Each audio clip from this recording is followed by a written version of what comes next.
What is poppin', y'all?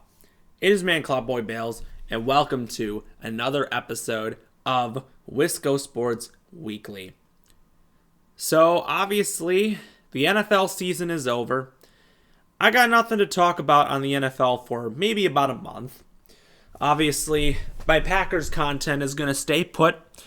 There'll be some occasional mock drafts in there, obviously, as we get closer to the draft, and obviously news that we get onto that front eventually. But now it is officially baseball season. And when we think about that, we think about what's going to happen because pitchers and catchers do report today for the Brewers. On the contrary, a lot has happened on the other side of the sports world. The Packers offseason may be starting today, but most importantly, the basketball season is in full swing. We are approaching the All-Star break. The trade deadline has happened, and with the Bucks, I thought it would be a great time to bring up the trade and my thoughts on it. Now, I did not make a video when it originally happened because I didn't have the time for it. So I honestly wanted to give my intake on how I think the Patrick Beverley trade is going to impact the Bucks. Now, first off, Patrick Beverley is a longtime NBA veteran. He is known for he's a point guard, known for his perimeter defense. And that is something the Bucks were lacking. Obviously, they lost Drew Holiday, Grayson Allen, Javon Carter, Wesley Matthews, all guys that are known for their perimeter defense. Losing a lot of those guys, the Bucks have really gone.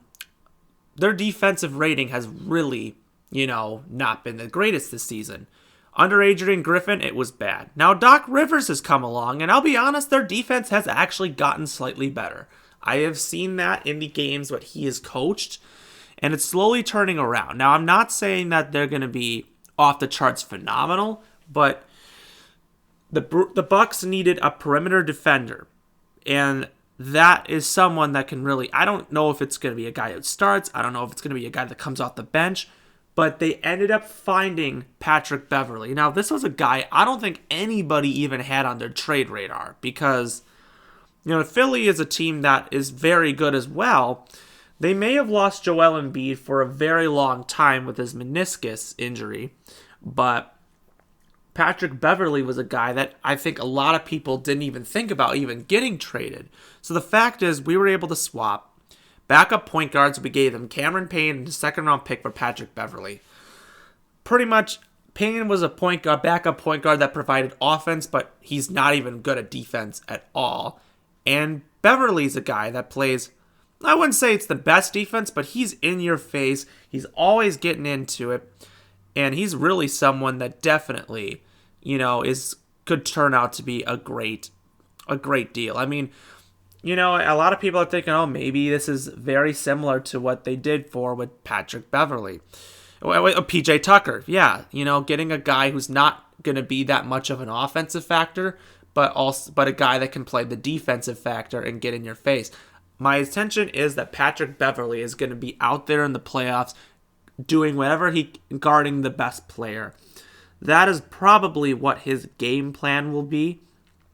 But personally, if I were the Bucks, I don't know what I would do. I would maybe think about switching up the lineup a little bit.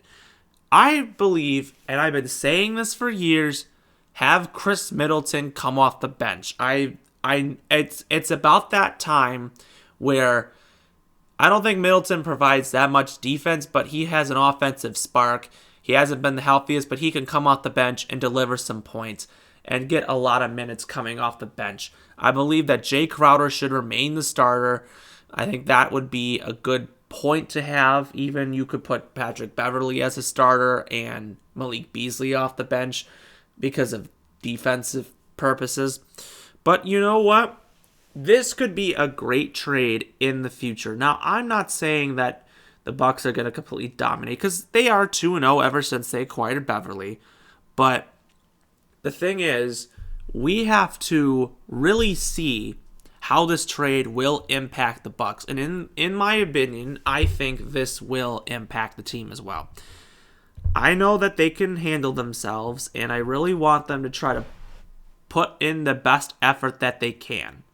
Now, obviously, I will be talking after the All-Star break on my thoughts going into the rest of the season as we get into it, but I wanted to give my intake on the trade because I think even though Beverley doesn't provide much points, I think he's only averaging 6 points a game or something, his defense is what we were lacking all year. A guy that could get in your face, be tough, be physical, and do some stuff. Another thing I feel like the Bucks should do is they should play AJ Green more. He plays good defense as well and also shoots the three. He gets more playing time than Pat Connaughton in my eyes. I like to see that. That's one thing, and not much else I can say. But as a Bucks fan, I'm very hoping for good things to come. Because, it was a real rough stretch, but maybe things are starting to slowly turn around. But in the meantime, if you like what you see, subscribe below, comment with your thoughts, and we will see you next time.